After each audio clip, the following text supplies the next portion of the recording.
Hey everybody, welcome to the Half-Ass Podcast. It's your boy Corn. I am me.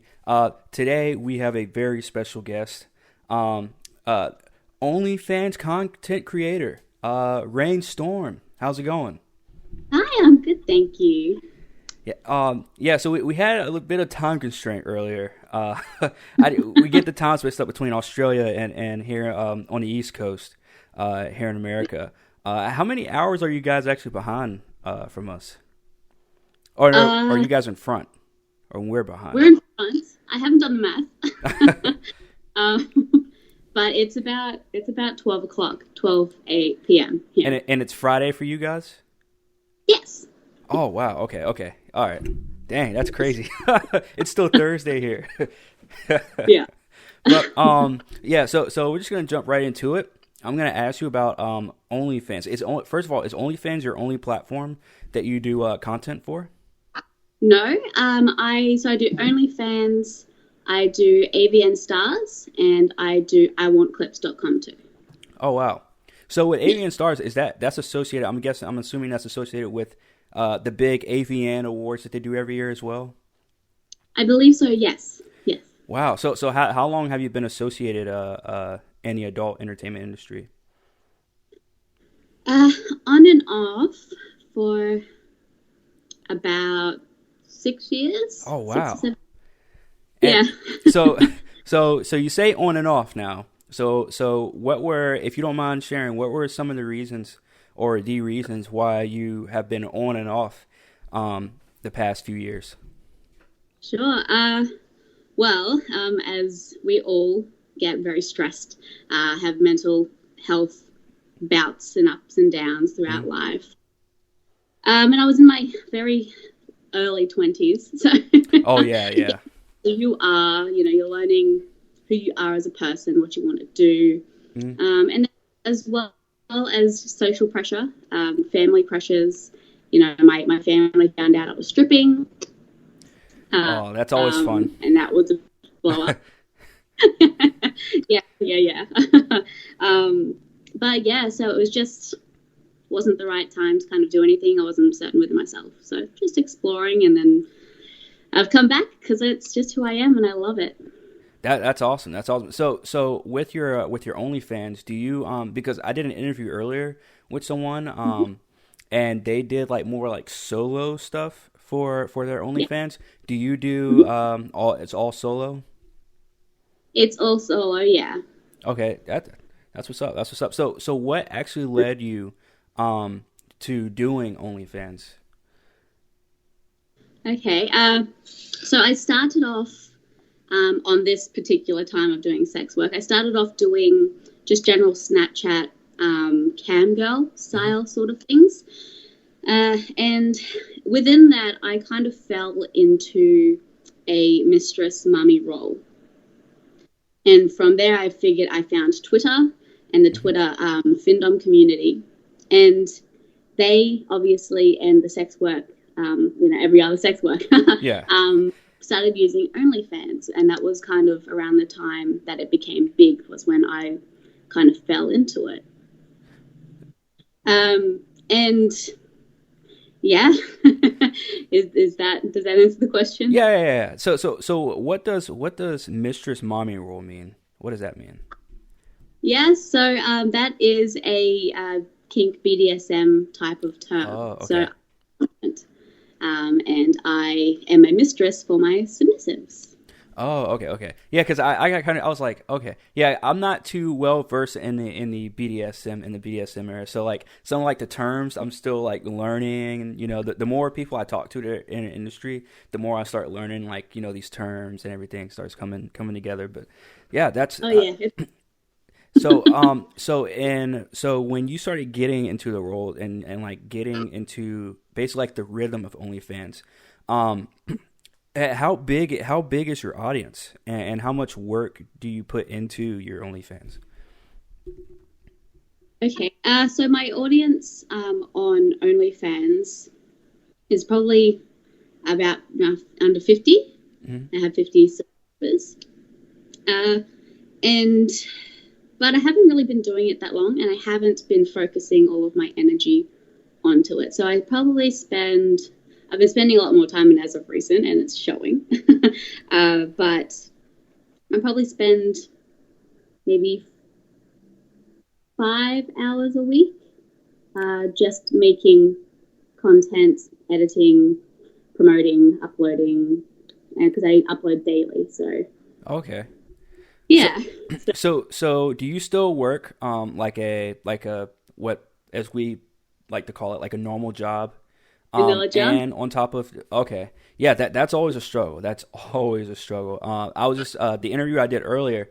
She was working, a 9 to 5, basically because I work a 9 to 5 job. So she was like working a 9 to 5 job, and then her OnlyFans blew up, and then she ended up, spending all her time on OnlyFans, and then before you know it, you don't really need the other job. Like, what kind of goal do you set, or what kind of goals, plural, do you set? For being a part of the OnlyFans community of creators? Yeah, I think having passive income is the big goal. So that's why I put a lot of my clips from that I do put on OnlyFans. I put it on iwantclips.com as well, because that's really passive income. It just does its own thing after you upload it. Whereas for OnlyFans, it's more like a Facebook that you get paid for. Okay. Yeah, so you just go, oh, okay, I'm going to do this, and then you upload it, and it's just a subscription-based thing. So when I think of goals, I think just bringing in as much of an audience to share my creativity. Mm-hmm. And so I think... Sorry, I'm trying to find my words. Oh, you're fine. So I think maybe getting up to even 15% mm-hmm. of the top creators on OnlyFans would be a goal. That is more of a recent goal. What does that mean? Like, so, because again, I only see the stuff through Twitter, so I don't really understand like some of the terminology when they say like I'm a top 1%, top 5%, 15. What does that stuff mean? Could you like go through detail of what that stuff means? Yeah. So the percentage goes by the amounts that you are making from your subscribers. Mm-hmm. So if you're in the top 15% of creators, you're in the top earning a bunch of people on OnlyFans. Yeah. Okay. So that is good though. So that you said you're in the top 15, right? That's a goal. Okay. So that's your goal. Okay, I got you. That's pretty cool. That's a pretty big goal. It is, right? So what goes through, like, I don't want to say like your everyday schedule in terms of uploading for OnlyFans, but what usually, like, on an average day, what do you do to prepare for your, let's say a scene or a clip that you're going to do? Because I assume that, it is OnlyFans, so I'm assuming that every day is different for you, and every like clip that you do is different. What is that like? Like, what's the wildest clip that you've had to do for someone? Okay, so that's like 3 different questions. I'll answer the last one. Okay. Yeah, sorry, I'm going so fast. Sorry. That's okay. Okay, well, the wildest clip, I personally find splosh is because I do a lot of fetish work, mm-hmm. so and a lot of so splosh. Do you know what that is? No, I have no idea what splosh is. Okay. So splosh is like a food fetish, I guess you could call it. Oh, okay. What I did was I had a bunch of custard, cake, whipped cream, all of these types of things, and I just kind of put it all over my body. Just kind of, felt all over. But I do all sorts of things, and as I said, I am also a mummy dom as well as mistress, which is kind of, they go hand in hand sometimes. It depends on your personality. But, so with mummy dom, I do fall into mummy role play mm-hmm. a lot as well. So it's a lot of mummy son role play, which can get a bit taboo sometimes. Yeah. Wow. Because I mean, I'm gonna be on. I'll be honest. Like, I'll be on Pornhub, like searching, and then I'll see like, mommy, son. And I'm just like, this is so like weird, like. But you see the mom, and you're like, the mom is hot, and you're like, oh man, I kind of want to watch it a little bit, but you're like, I don't know. But Yeah. It's a totally different thing. It's not like you're sitting there like, oh, I want to fuck my mom. yeah, yeah, It's had to with a little bit. It just makes it more horny, I guess. yeah, yeah. Yeah. And also, with OnlyFans, what's your I guess, because I was talking to someone again, like I interviewed someone earlier that does OnlyFans as well, and they've had like these crazy stories of people like they've had to block and stuff like that. Have you had to block anyone? Since I mean, I'm assuming you have. I'm assuming everyone has had to block someone at some point. And if so, how bad was it? I personally haven't had anything too extreme, which is fucking awesome. Mm-hmm. But you do get a lot of, especially, it's very predominant in submissives, I've noticed, is a lot of mental illness that hasn't been managed. Really? So, yes. So they kind of use you as a crutch, as a way to kind of escape their life, which is what they're doing within the BDSM. They are trying to create this life and these chemicals being released as they're playing that makes them feel good. But yeah, they get very attached some of the time. And, if, you're unhappy or they're unhappy with something, they can take it out on you. And it can be very toxic, especially if they're a manipulative type of person. They can be like, oh, if you don't do this, I'm going to kill myself. Wow, that's a weird. That's so much pressure on someone when somebody says that though, because it's like if you block them, then you always have like in the back of your head maybe they actually went through and did something to themselves, and then it's like if you don't block them, then they just keep getting what they want. It's just super. I never even thought about that. I never even thought about like the pressure of that kind of thing. Like, have you actually had somebody do that? Like, say that to you? Oh, I've had many people say that. Yeah, it's a very big thing. Yeah. So what do you do? What do you do in that situation? Yeah, I try and give them, because when I do weekly dynamics with the submissives, I tend to give them not only tasks of the sexual nature, but tasks that will improve their life as well. So I'll be like, hey, today you are going to drink 2 liters of water. That is a goal for today, like a task. And they have to do it, otherwise they will get punished. It is like it's a punishment. Oh, okay. Yeah, so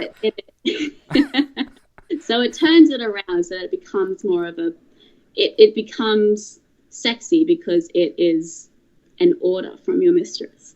Okay. It's being like, you have to do this because it's healthy for you, but it's like, I have to do this, otherwise mistress will make me spank myself 10 times. So I'm like mentally writing notes down in my head for my future girlfriend for punishments. I love it. That's crazy. Have you ever had that backfire on you? Have you ever had someone like literally just go like off the rails even after that proposal of the punishments and stuff like that? Yeah, exactly. It doesn't work for some people, and you try to be nice. You go. Well, this is what I do personally. I go through the nice of you're unhappy. I understand that. Okay, we're going to take these tasks to the next level. So I was like, okay, you're going to go to here in Australia anyway, you're going to go to the doctor and you're going to get a mental health plan. So you're going to see a professional and talk to someone, or if you need to, you're going to get medicated.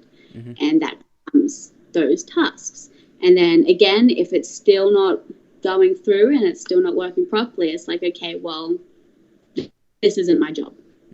I can't help you, and this isn't, I did not consent to this, so I gotta let you go. And then usually they're like, oh, I'm gonna kill myself. I'm like, okay, fuck.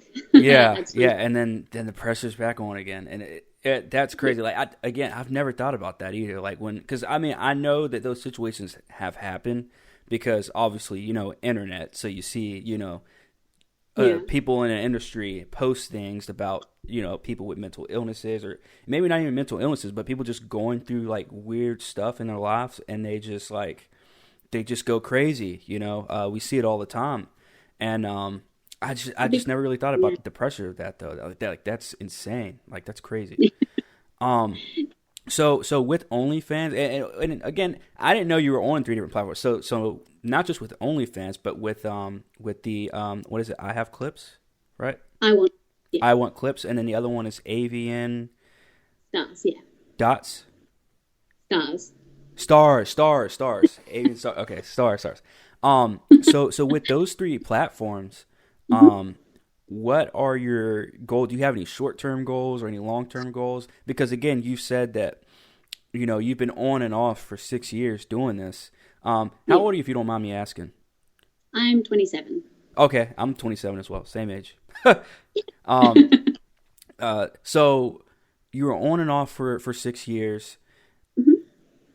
In the future, because we've seen, especially nowadays, here in 2020, we've seen, cancel culture and, things come out years later and stuff like that. So in the long term, do you see yourself still being in the industry, or is this like a short-term thing, or what is it?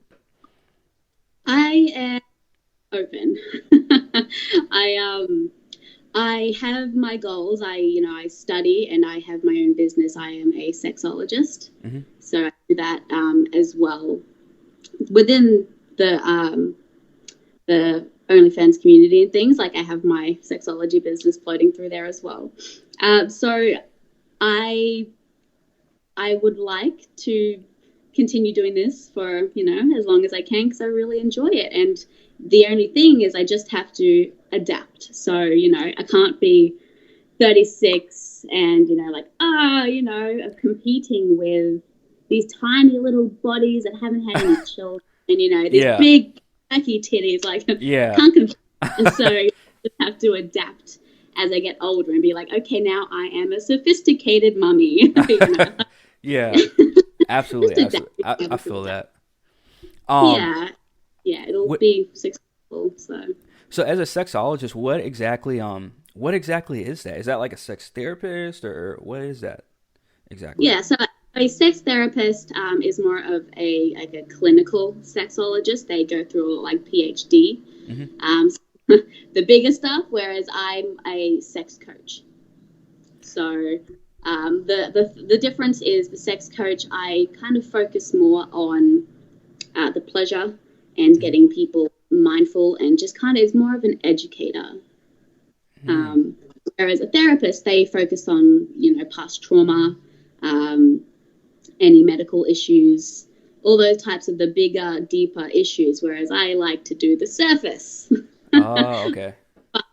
Just, educating on, I don't know, making people squirt and anal and, the fun stuff. Yeah. I mean, hey, that's yeah. So with being a sexologist, I'm sure that helps you in the other areas as well. So with the other 2 platforms, you also do is it just solo for those, or is it you also do like couples or anything like that? No, I only work solo. Okay. So with all 3 of those platforms, which one would you say would be your biggest beneficiary? Yeah. So with what's the word?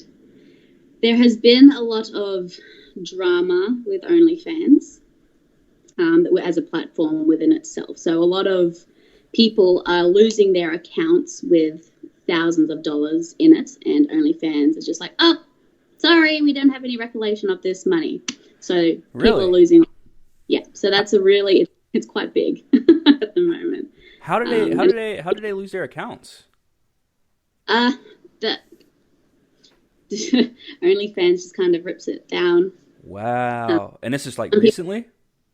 Yeah, this has been the last 3-6 months. It's been becoming more relevant. it's like multiple people. That is Yeah. nuts. And it's there's just a bunch of stuff, but again, it's he say she say. Mm-hmm. I can't really personally comment on it because it hasn't happened to me, but I have noticed a lot of people have been jumping ship over to AVN Stars. Oh. Yeah, so AVN Stars is a little bit like OnlyFans. It's just it's more intricate and detailed. It's a lot like Facebook, Instagram, and Twitter all kind of like blah into the one. Really? Okay. Yeah, it's cool. It's really cool. It's just a little bit more detailed and hard to get your head around. So that kind of puts a lot of people off. And because a lot of people are familiar with OnlyFans, and OnlyFans is a great platform. Don't get me wrong. I love it. It's a lot more simpler and it's easier to get traffic over there because it is more well known, and it has blown up even in the vanilla world. It's completely blown up. Yeah, it really has. Yeah. Yeah. Like literally everybody has an OnlyFans now. You go to like anybody's page and they have OnlyFans now. Fuck yeah. Which is awesome. I mean, it's great for them. Let's just hope that they fix the issues that have been happening. Yeah. To answer the question, yeah, OnlyFans is it's the one that I have been watering the most. It's my garden I've been pruning and taking a little bit more care of than the other two. As I said, AVN Stars is a little bit more new, so I'm just kind of just starting to build that one up now. And same with I Want Clips. I Want Clips is completely different. It's just somewhere you like many vids or many fans. Many vids. Upload. I remember that. Yeah, back when that first came out. Yeah. Yeah, so it's exactly like that one. You just upload a video and it goes up, and that's passive income. Like just constantly, people will just buy it, and then it's just there forever, and they can just buy it whenever, which is great. It's just a totally different style of income. So with OnlyFans as well, so during this whole COVID thing that's been going on for the past couple months, well now a few months, yes, and everybody been on lockdown, and everybody's we've had people from whether it's somebody's girlfriend or somebody's boyfriend. Hell, we've even seen couples start their own platforms on OnlyFans and accounts and stuff like that. Yeah. But there have been number of people that have started OnlyFans accounts that show no nudity. They actually just take a picture from their Instagram or from their Facebook and just post it on OnlyFans just to get money. Do you have any thoughts on that? Like, do you feel like hey, do what you do, or do you feel like they're kind of abusing the system? I mean, if they aren't being honest about what they show on their content, then, I mean, that's insincere, but they're going to get called out on it. People are going to find out, and that's not going to be good. They're not going to make money long term. It never lasts if you're being insincere. I personally don't show pussy. That's saved for people who, if they want to pay big bucks, great. But I kind of use my mistress status as, my pussy is out of bounds for submissives, so fuck you. But a lot of people, they do some great stuff, and you just see fucking what they had for breakfast. Everything's open, everything's... Yeah. But again, and some people, like the pricing styles, like some people show fucking everything, and they're at $3 a month. They charge $3 a month. Yeah. And then there's people who, they take photos from their Instagram, and then they're like, yeah, that's $20 a month. Yeah, it's just so like the fantasy creator that I interviewed earlier, Chris Rose, hers is at $3, and she's had a massive amount of people subscribe to her stuff. It's great, and she said she made like I think she said her first week she made like $1,500. I was like, geez Louise, that's crazy. Like, fuck yes. It's crazy. Like it really is crazy what OnlyFans has the opportunity. OnlyFans has created for a lot of people.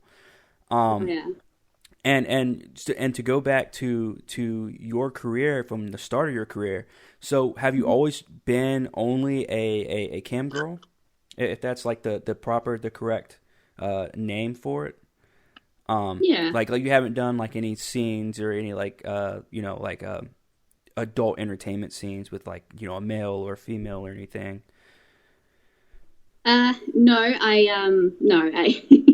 I haven't done I haven't been paid Mm-hmm. for any scenes in person or anything. I was a stripper, but yeah, that's so it's just two different adult sex businesses, I guess. Yeah, I mean, same industry, same industry.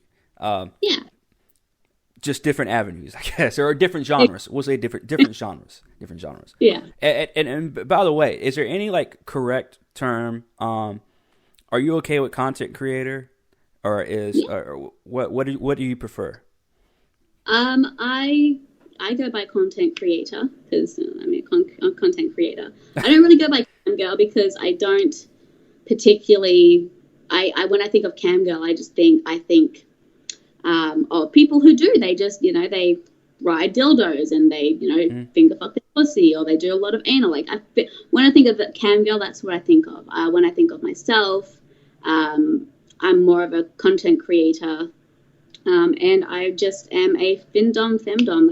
That's the mm. style that I make. So yeah, I wouldn't call myself a cam girl, but Yeah, I should have asked you that at the beginning, but I apologize for that. I mean Uh, it's an umbrella term. Like if a mm, vanilla person was like, hey, what do you do? As if they found out, I don't know. They would say, yeah. I mean, like the easiest way to explain it would be cam girl. That would mm, just be the umbrella statement. But there's so many different avenues of cam girl. yeah. So So tough question now. So let's go back to the beginning of your career. yes, Um, family finds out, right? yes. What is their reaction? What like how they find out? Did you just come out and tell them, or did somebody have to tell them for you? Well, how did that go? Well, I am a terrible liar. Why does everybody say that? Really bad liar. But so I was doing it. I was still living at home Hmm. at the time I was stripping, which was the first sex work that I did.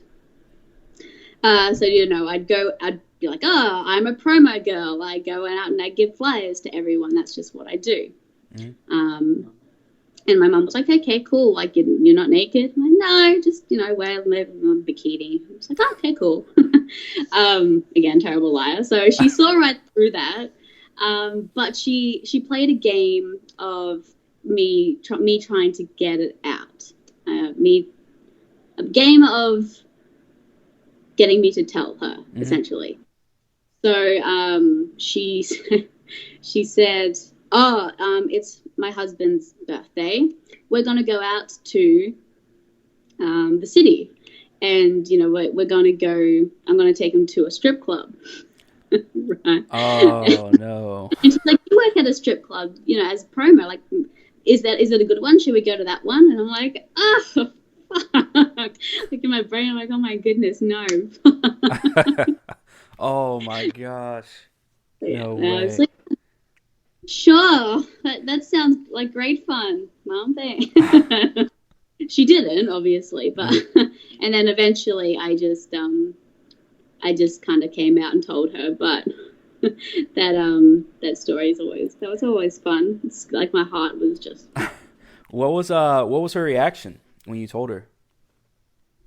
She said that she kind of had a feeling, um, and that she doesn't understand why I would subject myself to that. That she's disappointed, um, and blah blah blah blah, all of the disappointed mom stuff. Yeah, but they didn't shun you out though, right? They No, I'm very very very blessed, very lucky. that's a you know what that's a very uncommon story too. That's a very uncommon thing to not happen. Or Absolutely. to happen, I guess, is where the family doesn't shun you out and the family doesn't, kind of, distance themselves away from, the person that's in the industry. Um, Yeah. and Yes. I'm sure you know way more than I do about, the stories of people that literally, like, once you get into the business, because, again, like, you're trying to make money, or maybe, for whatever reason you're Mm-hmm. doing it to help yourself. Um, and to make a living, And so when your family is kind of disapproves of it, and they just see what they see, they kind of have that feeling of, oh, what are people going to think of me and my family, rather than, are you helping yourself? So I mean, again, you're very fortunate, very blessed that, you didn't have to, have, your family shun you out. Did you have any, did you have any family members that are supportive of you once you came out and told them? No, no one was supportive. Friends? It was all very shunned. We keep this quiet, Mm-hmm. And you don't do it anymore. Which, my personality trait's like, well, I'm going to do it even more. Mm-hmm. But yeah, I did stop for quite a while, and then picked it back up about now, like 9 months ago now, maybe less. I don't know. Did you have any close friends that are supportive of you? Yeah. My partner, incredibly supportive. My friends, some no, most don't. But the ones that know are very supportive and think it's funny. I mean, it's always good to have support, though. I mean, your partner, I'm guessing, is it male, female? Male. That's good. That they're supportive of you. That because you do need, like, especially when you're in a relationship, you need somebody to be supportive. Like go back to Chris Rose, who I interviewed earlier. She had a boyfriend who's very supportive of it, which is very shocking too, because you have that someone looking from the outside in, like you're thinking like, oh, maybe they're partners, or or like, oh, why are you doing this, whatever. How did that go about, if you don't mind, like that conversation between you and your partner? Did they were you already in an industry when you guys met or started dating, or did you start dating after, like when you were in between, or how did that work? So I've been with my partner for about a year.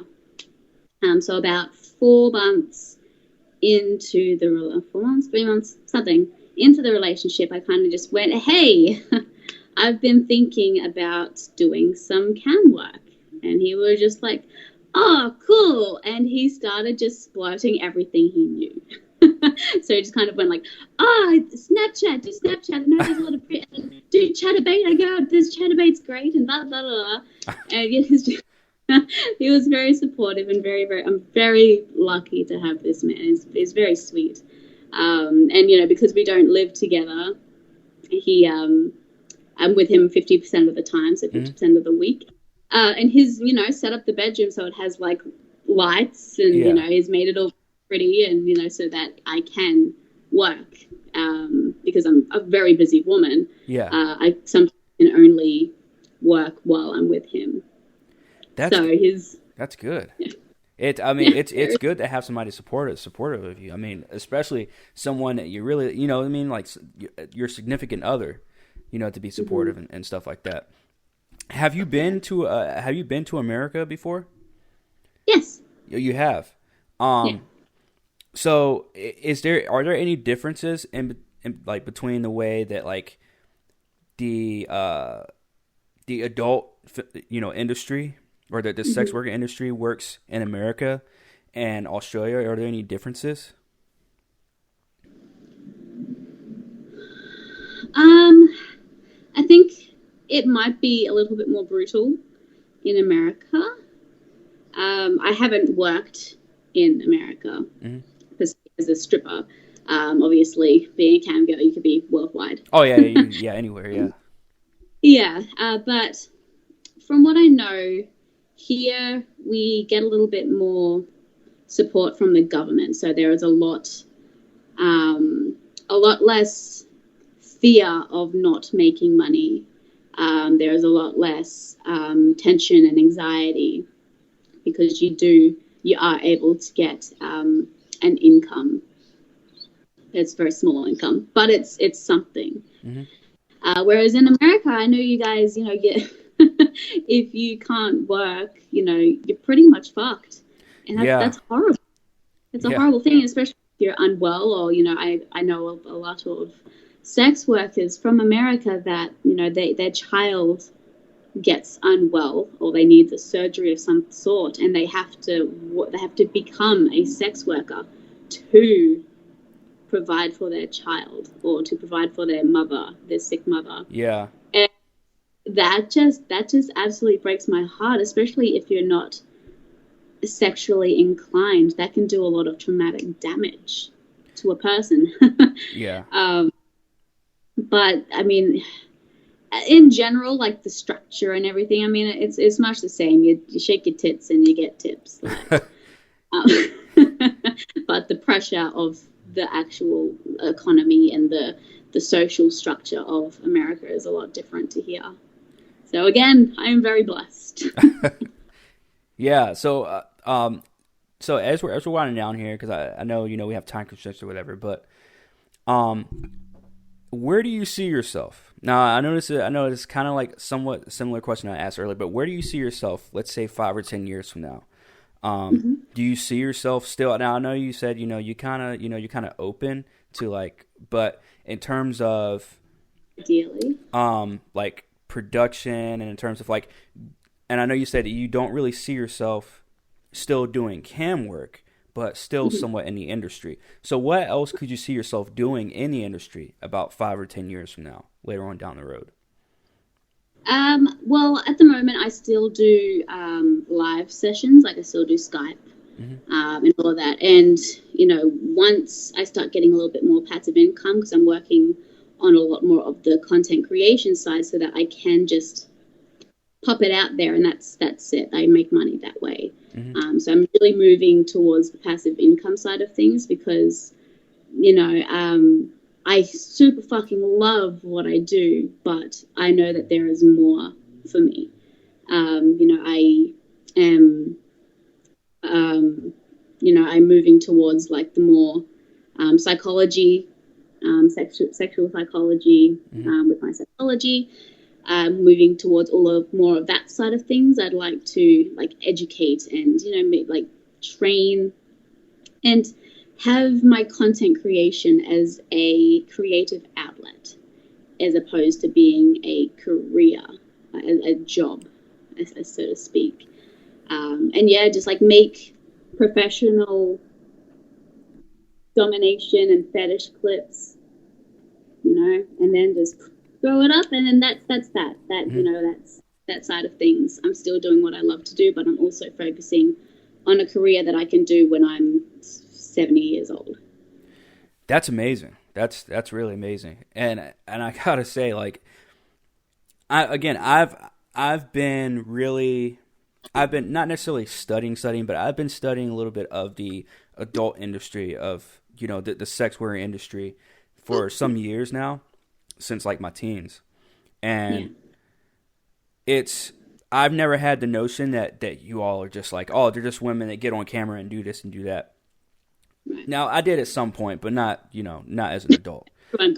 Yeah, not anytime recently. But here in America, there's still this, I guess I want to say, stigma of, oh, they're a cam, they do cam work, they're a cam girl, or they're a sex worker, or some people they do porn in general and all this other stuff. And there's this whole stigma of, like they aren't really real business people and they're not really educated, which is far from the truth. Far from the truth. Oh, yeah. Now we know that your family didn't shun you out, but how is it there in Australia? Do you guys? Now I know you said that they treat you right financially, but is there any more of a difference between America and Australia in terms of how your average Australian citizen looks at a sex worker or someone that a content creator on OnlyFans or platforms like Avian Stars? I mean, it's the sadness of human nature, how society is kind of built around sex. People are terrified of sex. People are, it's very sad. But to answer the question, no, it's much the same. People do shun and have a terrible stigma around sex work. And I don't think that's going to change anytime soon. I mean, it's definitely getting better. And I will say that the coronavirus has brought in a lot of people who were like the Karens of the world, like, oh, you're a sex worker, fucking gross. They're on OnlyFans now. Yeah, yep. With their husbands. Precisely. And yeah. And it I think that the world, this virus was great for the world in a fucked up way. It as a humanity, I think it's been great. As a, economy, blah, blah, blah, it's been terrible. And the deaths obviously been terrible. And the sick, obviously that's been terrible. But as a whole, as humanity, it has taught us a lot of things about ourselves. And, when people are in dire situations, they are very hypocritical.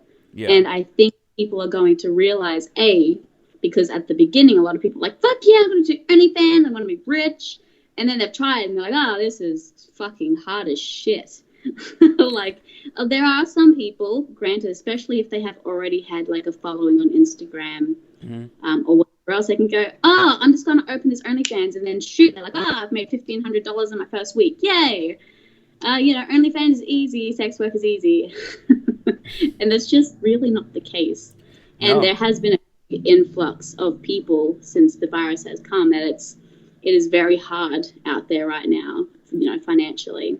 Yeah. Especially with a lot of people not having the finances because of the virus and everything, not being able to work and losing jobs. Like, it's fucking hard out there right now. Yeah. And a lot of people are starting to realize that. And I think that's great. Yeah, because I mean, you and Chris, like, you guys are just only two people of this entire umbrella of sex work, and you two have both said that, hey, I'm putting in all this work. It's very hard, but the more work you put into it, the easier it gets.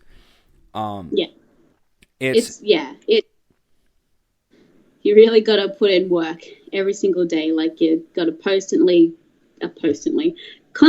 post, constantly make new content. It's just, it's a hustle. Sex work is a hustle. It's a grind. And if you don't do the hustle and grind, you're not really going to get anywhere. Yeah, I mean, just like this YouTube channel, like, I've had this since September, and I've been building it and building and building it, and like, again, thank you for even responding. I think I actually got a hold of you through another sex worker. Yeah. And it's crazy, man, because you really wouldn't think that everyone would be so hesitant, to even. But then I had to think, like, I can't imagine how many people sliding your DMs every single day, asking whatever guys ask, when it comes to women, especially women that they know are, in the industry, So I was like, as soon as I messaged, like, the very first person, I was like, this is going to be a lot harder than I think it is. Like, I'm gonna struggle to get an interview with somebody. But yeah. It's funny though. Yeah, like, because you messaged one person, and we are both FinDoms, which is financial domination. Mm-hmm. We don't usually even talk. Unless someone pays you, right? Yeah, yes, I was. I'm glad you got through, though, because it's, people like to listen to these types of things. I guess it's a very curious thing, sex work.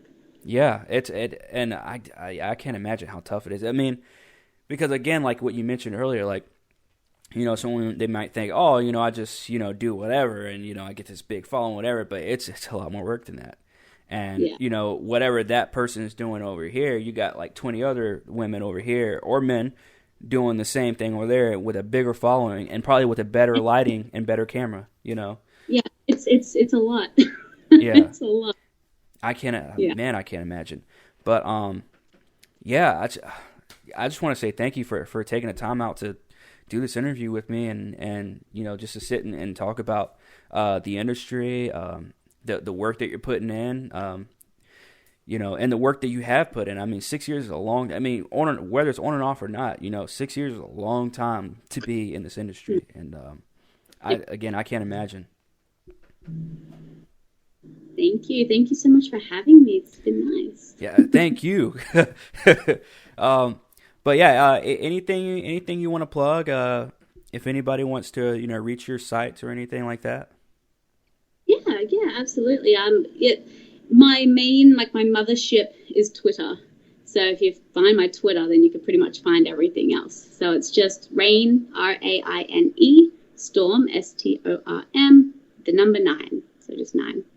All righty. Well, thank you, Raine, Storm. Thank you, everyone, for watching. I am me. This is Raine Storm, and this is the Half-Ass Podcast.